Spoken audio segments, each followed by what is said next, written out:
बानी पीटीआई ने कहा है कि 22 अगस्त को जलसा मुलतवी ना करते तो इंतशार फैलने का खदशा था। बैरिस्टर गौहर और आजम सवाती को बुलाकर जलसा मुलतवी करने की हिदायत की। ऐसा ना करता तो एक और 9 मई करके पीटीआई के गले में डाल दिया जाता। कहा, आखिरी बार जलसा मुलतवी कर रहा हूँ, अगर 8 सितंबर को किसी ने रुकावट डालने की कोशिश की तो वो खुद जिम्मेदार होंगे। बानी पीटीआई ने अडियाला जेल के कमरे अदालत में सहाफियों से गैर रस्मी गुफ्तगू की। कहा, जलसा मुलतवी न करते तो इंतशार का खदशा था। ऐसा ना करता तो एक और 9 मई करके पीटीआई के गले में डाल दिया जाता। कहा, आखिरी मर्तबा जलसा मुलतवी कर रहा हूँ, अगर 8 सितंबर को किसी ने रुकावट डालने की कोशिश की तो वो खुद जिम्मेदार होंगे। सहाफी ने पूछा, रात के पिछले पहर आपने मुलाकात का पैगाम किसके जरिए भिजवाया? पैगाम रसा कौन था? फोन की सहूलत कैसे मिली? जवाब में बानी पीटीआई मुस्कुराए। कहा, इसका जवाब रहने दे। बानी पीटीआई ने एक बार फिर फैज हमीद के ओपन ट्रायल का मुतालबा कर दिया। कहा, पूछा जा रहा है कि मैं कौन हूँ? मैं मुल्क की सबसे बड़ी जमात का सरबराह हूँ। कहा, आप इतना बड़ा इल्जाम लगा रहे हैं कि मैंने फैज से मिलकर 9 मई की साजिश की। 9 मई में फैज मुलव्विस था तो ओपन ट्रायल करें। ये मिलिट्री का इशू है, ना ही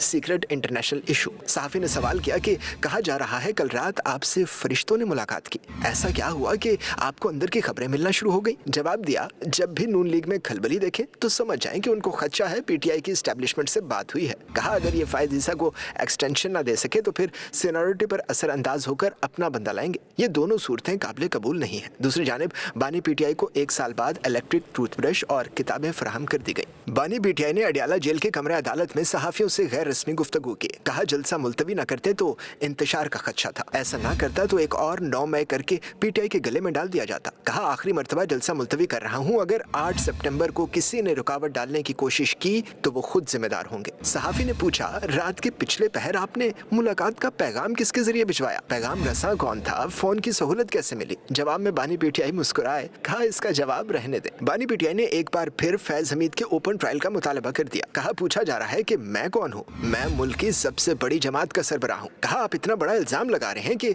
मैंने फैज से मिलकर 9 मई की साजिश की। 9 मई में फैज मुलव्विस था तो ओपन ट्रायल करें। ये मिलिट्री का इशू है, ना ही सीक्रेट इंटरनेशनल इशू। सहाफी ने सवाल किया कि कहा जा रहा है कल रात आपसे फरिश्तों ने मुलाकात की, ऐसा क्या हुआ कि आपको अंदर की खबरें मिलना शुरू हो गई? जवाब दिया, जब भी नून लीग में खलबली देखें तो समझ जाएं कि उनको खदशा है पीटीआई की एस्टेब्लिशमेंट से बात हुई है। कहा, अगर ये फायद ईसा को एक्सटेंशन ना दे सके तो फिर सीनियरिटी पर असर अंदाज होकर अपना बंदा लाएंगे। ये दोनों सूरतें काबिल कबूल नहीं है। दूसरी जानिब बानी पीटीआई को 1 साल बाद इलेक्ट्रिक टूथब्रश और किताबें फराहम कर दी गई। बानी पीटीआई ने अडियाला जेल के कमरे अदालत में सहाफियों से गैर रस्मी गुफ्तगू की। कहा, जलसा मुलतवी न करते तो इंतशार का खदशा था। ऐसा ना करता तो एक और 9 मई करके पीटीआई के गले में डाल दिया जाता। कहा, आखिरी मर्तबा जलसा मुलतवी कर रहा हूँ, अगर 8 सितंबर को किसी ने रुकावट डालने की कोशिश की तो वो खुद जिम्मेदार होंगे। सहाफी ने पूछा, रात के पिछले पहर आपने मुलाकात का पैगाम किसके जरिए भिजवाया? पैगाम रसा कौन था? फोन की सहूलत कैसे मिली? जवाब में बानी पीटीआई मुस्कुराए। कहा, इसका जवाब रहने दे। बानी पीटीआई ने एक बार फिर फैज हमीद के ओपन ट्रायल का मुतालबा कर दिया। कहा, पूछा जा रहा है कि मैं कौन हूँ? मैं मुल्क की सबसे बड़ी जमात का सरबराह हूँ। कहा, आप इतना बड़ा इल्जाम लगा रहे हैं कि